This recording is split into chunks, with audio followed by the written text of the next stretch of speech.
good evening. This is Professor Tennyson Mgutshini here. Just in case it's not obvious to everybody, we're having quite seminal technical problems for many people with the link to the launch.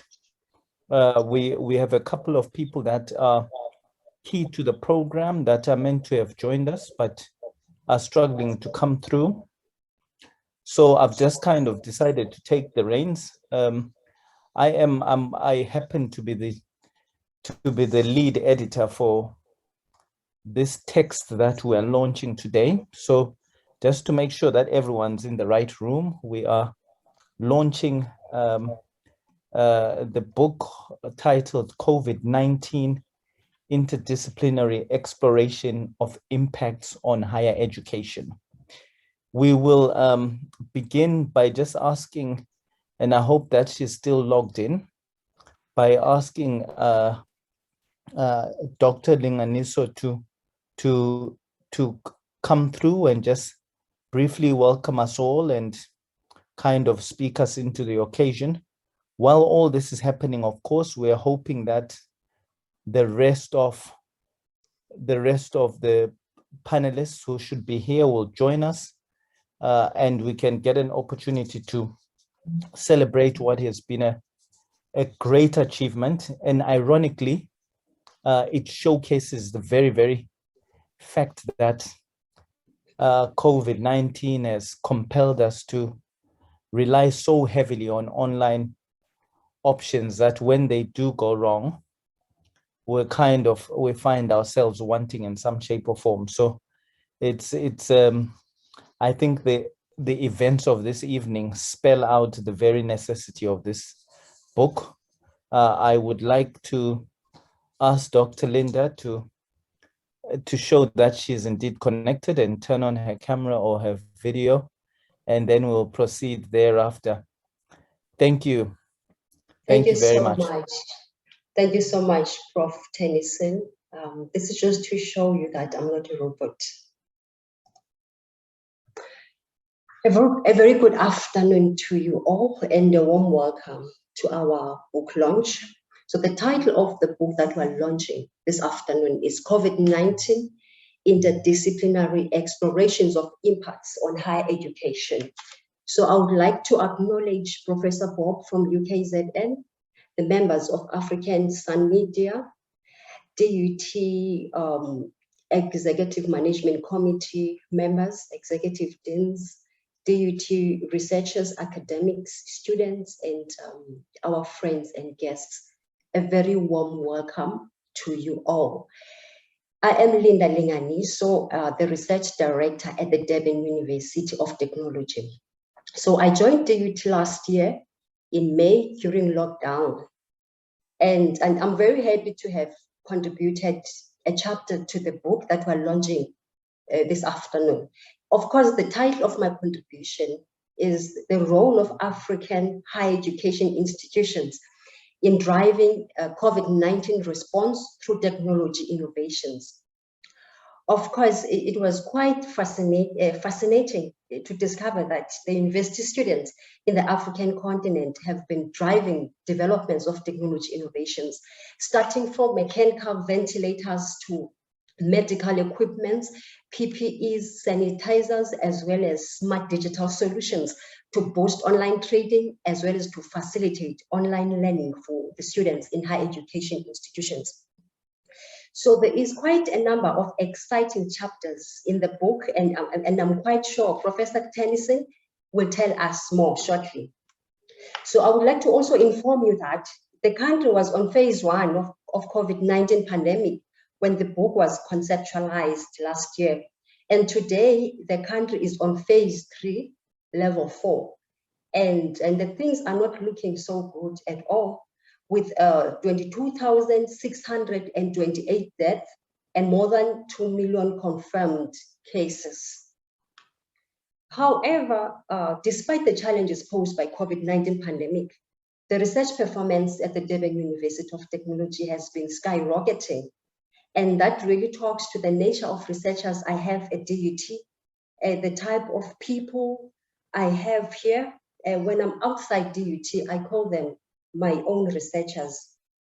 My researchers are resilient, they are tough people, and they are very productive. So they produce outputs regardless the challenges. So with that, I hope that you enjoy the book launch and you find the content of the book relevant to the challenges that we are facing today. Thank you so much, and back to you, Chair. Thank you.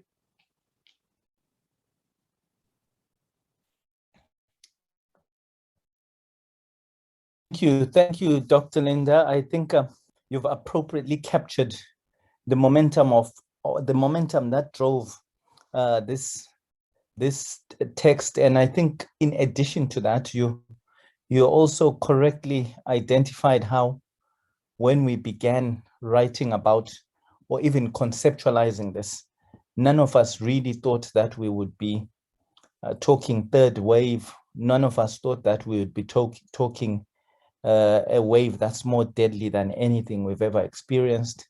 And I think in many ways, we now seem like we were really aware of what was coming up. And we seem like we were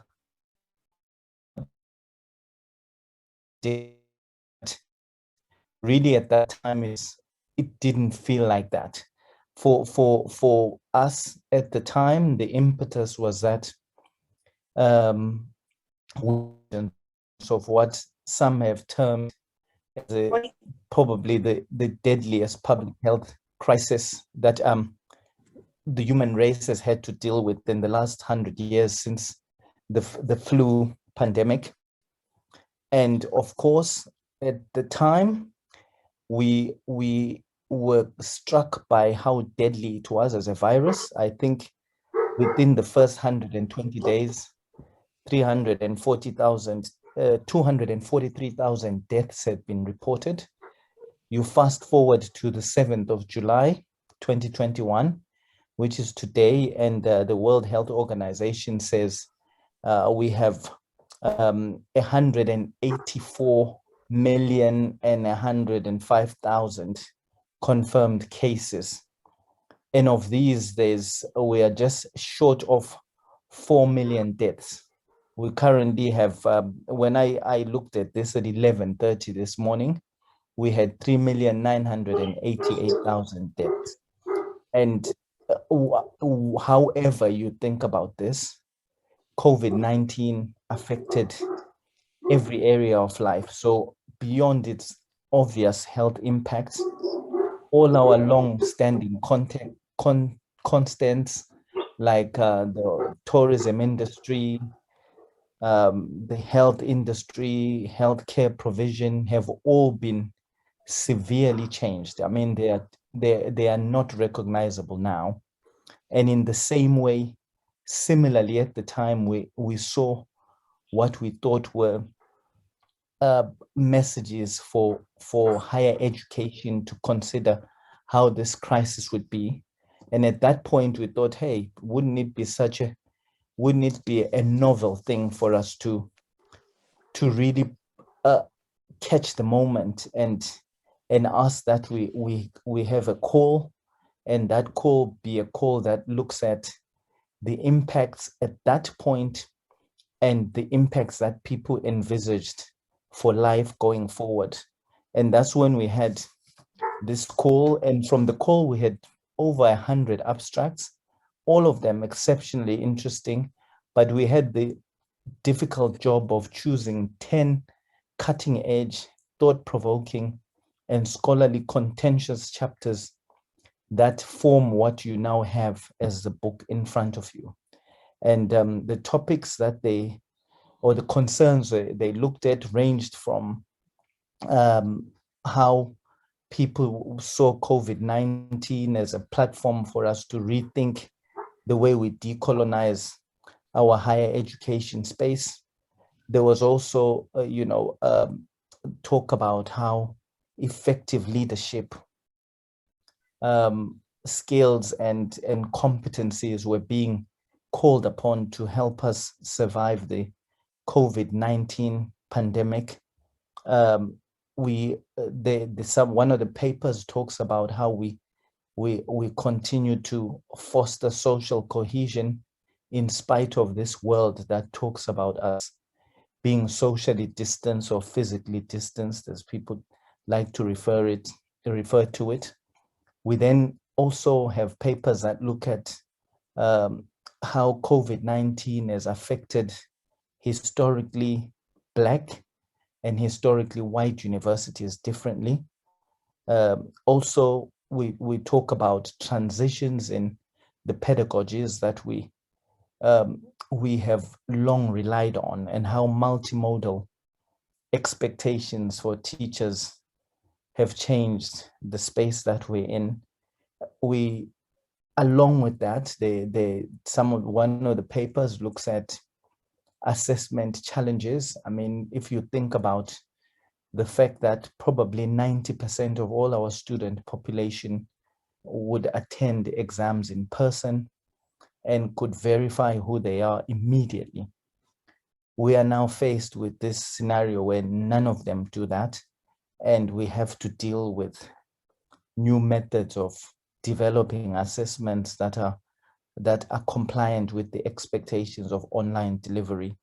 And I could go on and on and on about the different topics that were picked on by our papers. At the point, we thought, of course, that these would be novel things that we would talk about and they would be fashionable. But we stand here 485 days into lockdown, and the very challenges that were critical then seem much, much more critical now. So I think this book is current, it is the future, and I welcome you all to the launch of what I believe will be a critical read for you all. So we have with us, we've invited a couple of leading researchers who ironically are also contributors to the text. And one of them has joined us in 3 persons. She's actually helped many of our other colleagues join. So Professor Urmilla Bob is here, and if she's able to come on now, and she will do a very quick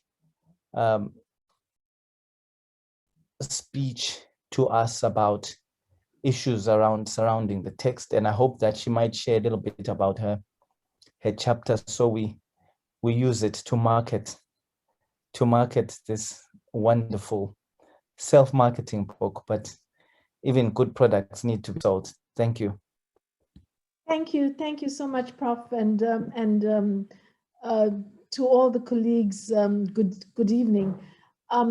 It is really a pleasure for me to be invited to participate in this book launch.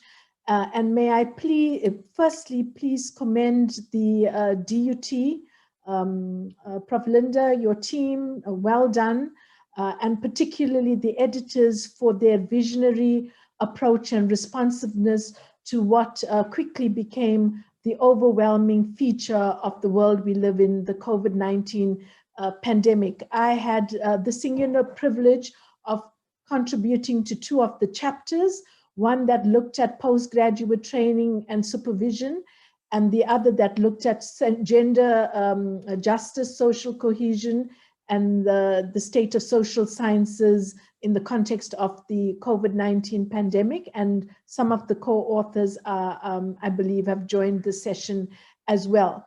I don't want to repeat what the articles have done. So in the few minutes that I have been provided or given the opportunity and privilege to engage in this forum, I decided to take the approach of reflecting on what this journey has meant to me, colleagues that are aware of the work we do, and our co-authors.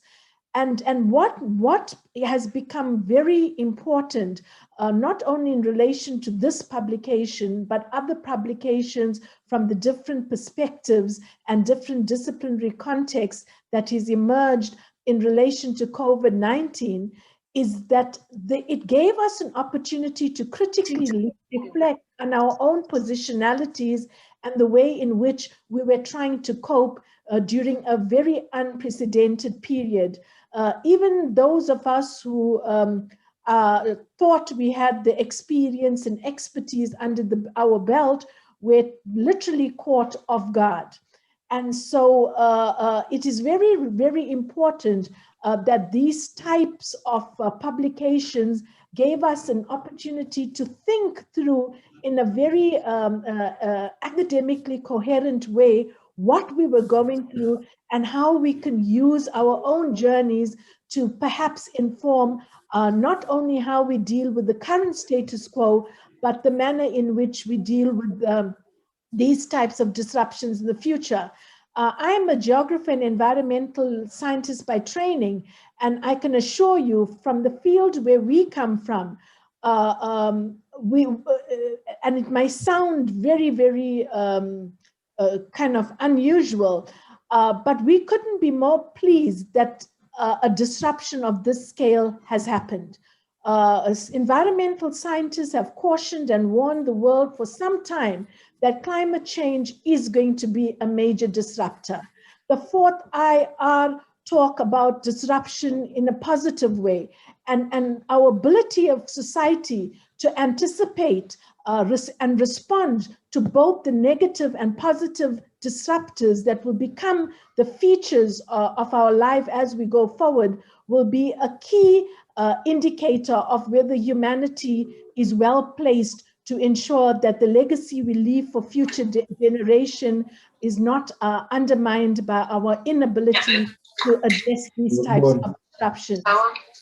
It is also, in my opinion, Prof Tennyson and Prof Urmilla in particular, perhaps the most important aspect of this experience is that if you look at the authors and the perspective, you have provided a platform for voices from the global south to be recognized and for us to tell our side of the story of what is a global pandemic. So colleagues, well done in that regard, because much is being written and much is being said about the COVID-19 pandemic, but you have created a platform for voices to be elevated. Sorry, one of the other Urmilla Bobs, could you mute, please? Thank you.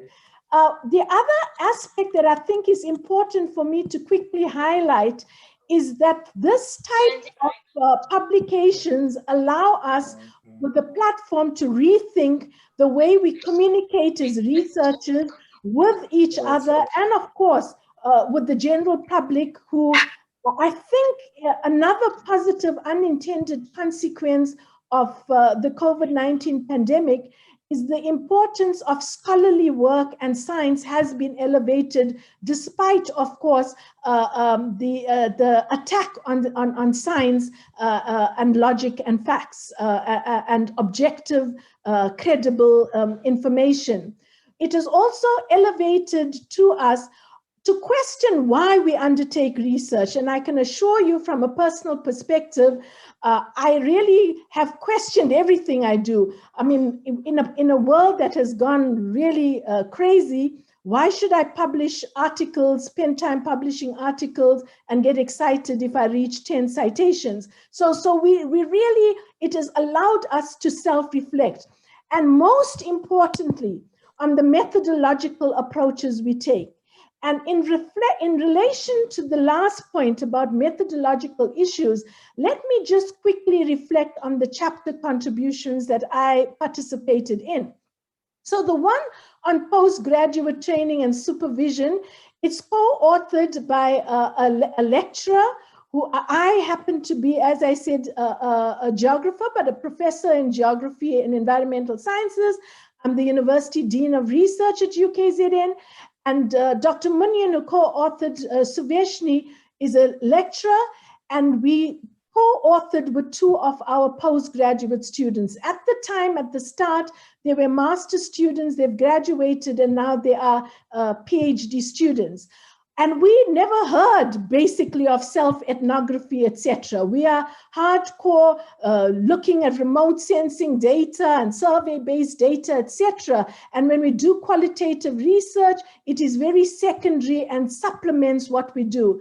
But we were forced actually to think about what stories and narratives we want to share to the world and how to embrace methodologies that allow us to engage with that. So we did reflect on our own experiences, and the chapter focuses on two main issues: the challenges students and academics face. So it's very interesting that we co-authored, but we wanted to tell two sides of the same coins, and how experiences are so highly differentiated, especially in contexts such as South Africa, where there's so high levels of differentiation in relation to socioeconomic and spatial variables as well. And we unpacked some of these issues, for example, disciplinary backgrounds, that some disciplines were better suited to cope with the pandemic than others. For example, some of the biological sciences, etc., were completely devastated when labs, etc., were closed. The level of study, are you doing a master's, are you doing a PhD, did you already complete your data collection, and therefore perfect time, quiet time to do the write-up, and how overwhelmed you were if ethics committees were telling you you can't continue with your research. What were the experiences and experience level of supervisors to help students to adjust and to be able to redirect them, to tell them, you can't do this, but let's focus on that. And remember, we work in an environment where the bulk of academics in the South African higher education sector are in their own right students completing PhDs. So we have a supervisory capacity challenge in the sector in any event. The type of research being conducted, desktop versus field-based, what was the ability to accommodate, to shift, to change, this new way of online research. It really challenges us in the work we do, because we have to rethink what is statistically significant when you're inviting people. So there's a lot of issues around the type of research that we do, and how this new environment has created opportunity, but challenges as well. The type of supervision model, especially when there's co-supervision or cohort, how do the supervisors interact with each other and students so that is not overwhelming? And most importantly, what became apparent in our reflections, that in working from home, all of us, we're trying to do our jobs while juggling our personal lives. And in the second paper that I had the privilege of authoring with a colleague from DUT, Prof Cheryl Potgieter, we unpacked gender issues and social justice issues even further by looking at the plight of female students working from home within social science contexts in particular. And for those of you who are familiar with the social sciences, in their own right, there are a disparate range of disciplines. In that particular paper, we adopted a specific disciplinary orientation, especially since previous research we had undertaken had shown that in many cases, social sciences was being sidelined, particularly in terms of funding, etc., as STEM subjects were being prioritized in the country. We also unearthed in that particular paper, as has become apparent globally, that the COVID-19 pandemic is reinforcing and underscoring inequalities. We know this, the vaccine rollout globally, how unequal it is, and the types of challenges it poses. We focused on trends in the social sciences, particularly how some sciences were better positioned to undertake COVID-19 related research, while others may struggle to be research productive during this pandemic. We also focused on a very serious concern that may have long-term impacts, the shifts in resource allocation and fundings as governments throughout the world prioritize dealing with the pandemic itself and particularly the economic fallouts of the pandemic. And finally, we underscored the role of social science research in better addressing the range of socioeconomic impacts associated with the pandemic, and specifically our role as social scientists in relation to inter, multi, and transdisciplinary research that has become perhaps more important than ever. Once again, colleagues and the editors in particular, having edited books and guest edited journals in the past, what a mammoth task which all of us benefited from. So on behalf of the co-authors and myself, thank you so much. We've learned, I think, collectively how to work together rapidly to produce knowledge that will assist society despite the very many disruptions. Thank you, Chair.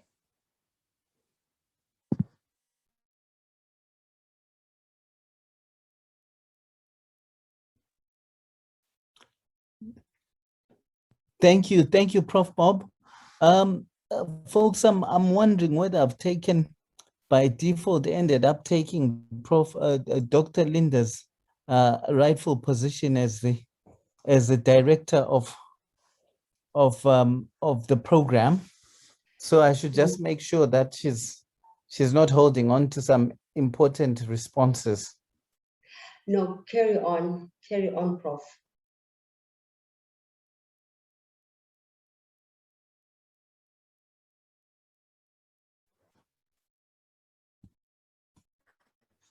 Thank you. Thank you very much, Professor Bob, and thank you, Dr. Linda, for letting me engage in what seems to be a hobby of mine nowadays, crashing parties. Prof. Bob, thank you so much for giving us the walk through the thoughts and the contemplations that you had with each of the chapters. I think you've kind of given them a very real edge that we normally cannot replicate within the chapters themselves. And I'm really grateful for that. I'm aware too that my responses need to be very short because we have a time limit when we use Zoom. Folks, we were meant to have Professor Moyo join us, but she's being ably stood instead by Professor Mutong, who's with us. And I hope that she has successfully connected. So she is our second keynote speaker, and we welcome her to the floor.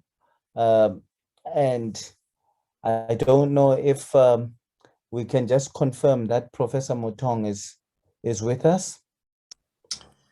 Good evening, Chair, Program Director. I am with you. Thank you very much. Welcome. Folks, Professor Mutong is the Director for Technology Transfer and Innovation at DUT. She's highly esteemed. Many of you will know her from the many inventive existences that she has around entrepreneurship and so forth. I won't steal the steam from her, but without further ado, I give the floor to her. Thank you. Good evening, colleagues, and thank you so much. I've just been hijacked, Tennyson, you know what happened. I'm just gonna, before I can say something, let me congratulate all of you who has contributed so much to this book, and well done.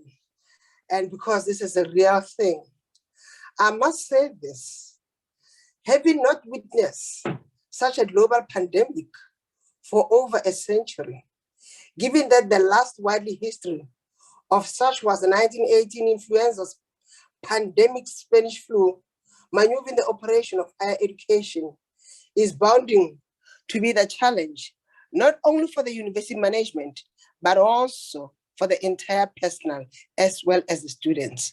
In fact, the introduction concept of such as social physical distancing is an indication of business unusual in higher education. This means that concerned parties were inadequately forced to rethink alternative measures, since higher education cannot afford to shut down being the pinnacle of knowledge production, knowledge transfer, as well as innovation in today's society. It is no gainsaying, therefore, that moving forward, COVID-19 will benefit careerly from the involvement of higher education through research and innovation.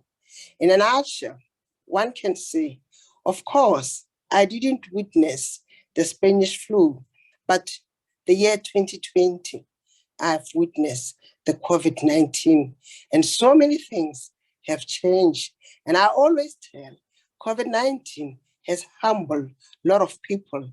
You were able to make sure that people were able to work together.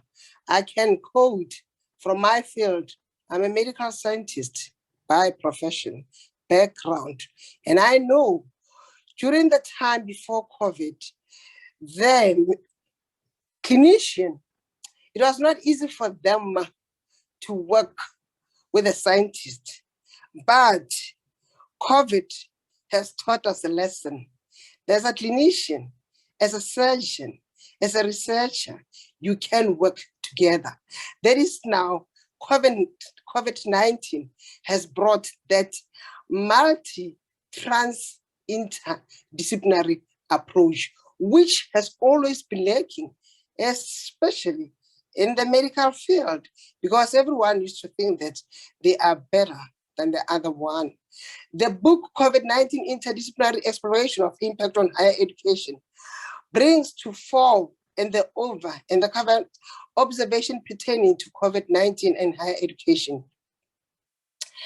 Thus, readily include chapters that is also going to examine the role of technology as alternative measure in the era of COVID-19. I guess for me, as an entrepreneur, is an opportunity to see what other products I can develop, or a vaccine for that matter, which everybody wants to know, what is this vaccine all about? Or an antibody for that matter, which is an opportunity, because we all know we've got challenges because we cannot get the right vaccine that can actually detect antibody. I must note that the contribution for those that has contribution to this book are rich, diverse, and cogent. The book also prominently addressed the critical issues among which are related to effective leadership in higher education, the adaptation of multimodal method of teaching and learning, challenges faced by students, and the role of innovation is situated within higher education. Especially important for the book is the Afrocentric approach adopted by viewing COVID-19 and higher education from African lens. I conclude, or I must say this book has actually came at the time when DUT was fostering as their new university strategy, their Envision 2030. The strategy dwells on the need to improve lives with the society being a robust aspect of this strategy. Therefore, perceiving that COVID-19 is a danger to the society, this book in many ways aligns with the DUT strategy, especially since higher education are integral to the adventures of our immediate society. In conclusion, Mr. Chair, I conclude the foreword from Professor Moyo by encouraging academics, students, researchers, education stakeholders to engage with this book and possibly locate the reasoning and arguments in the journey through COVID-19 pandemic, as well as in any other future challenges that may threaten the affair of knowledge production, knowledge transfer, innovation.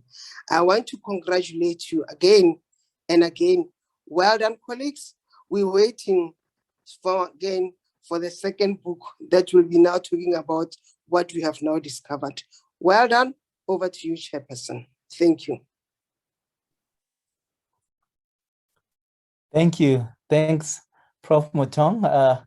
Many of us know you as Kyo, and this is the one time when I suddenly am reminded of the fact that this limited dimension of listening to you means we can't see you in person, because those of you who've listened to Professor Mutong will know that when she presents in real life, she would have moved us.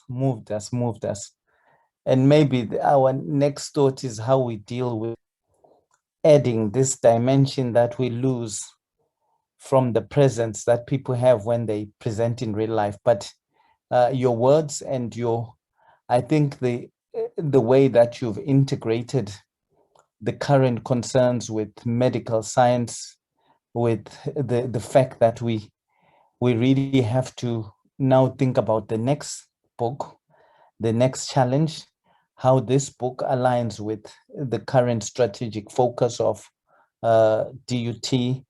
All of that are really great resonances that you've picked up for us. And we thank you for that. We're really grateful for that.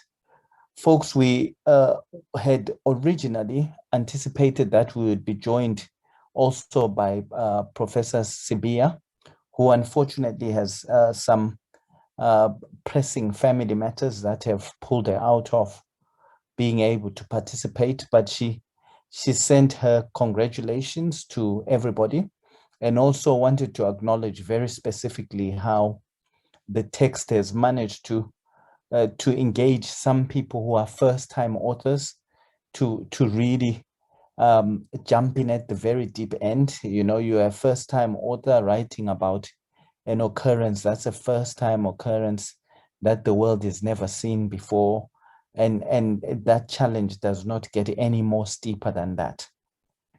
So without further ado, I would like to invite Dr. Linda to come through and kind of do some final remarks and some thank yous. We had originally anticipated that we would entertain questions, but I think the lateness of us beginning means that we've kind of lost part of that opportunity, and we'll see how things go during the engagement that Dr. Linda has with you. If there are any pressing questions from our attendees, this web format allows you to type them on the chat, and please do so, and we'll just look at them, hopefully, if time allows.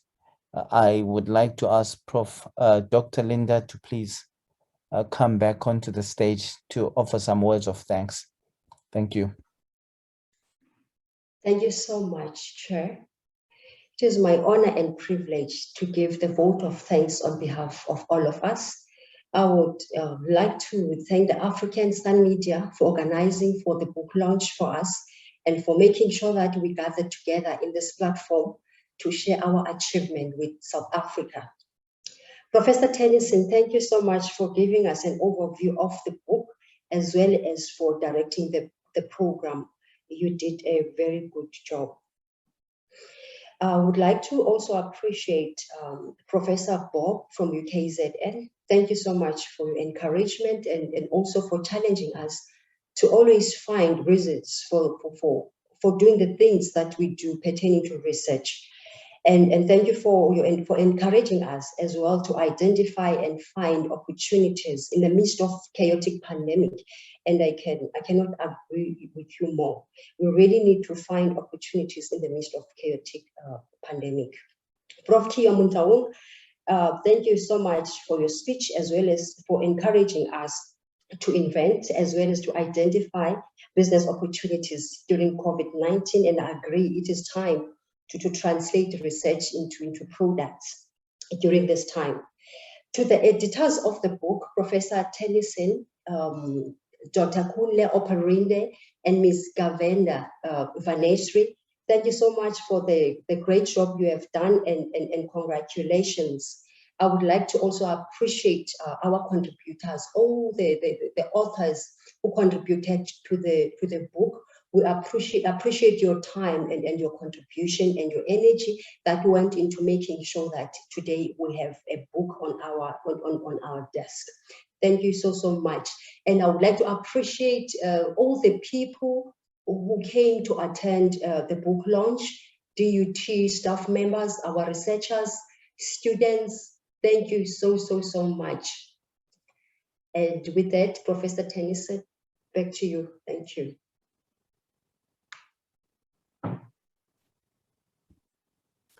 Thank you, Dr. Linda. I think you have appropriately raised the tempo of how we close this evening.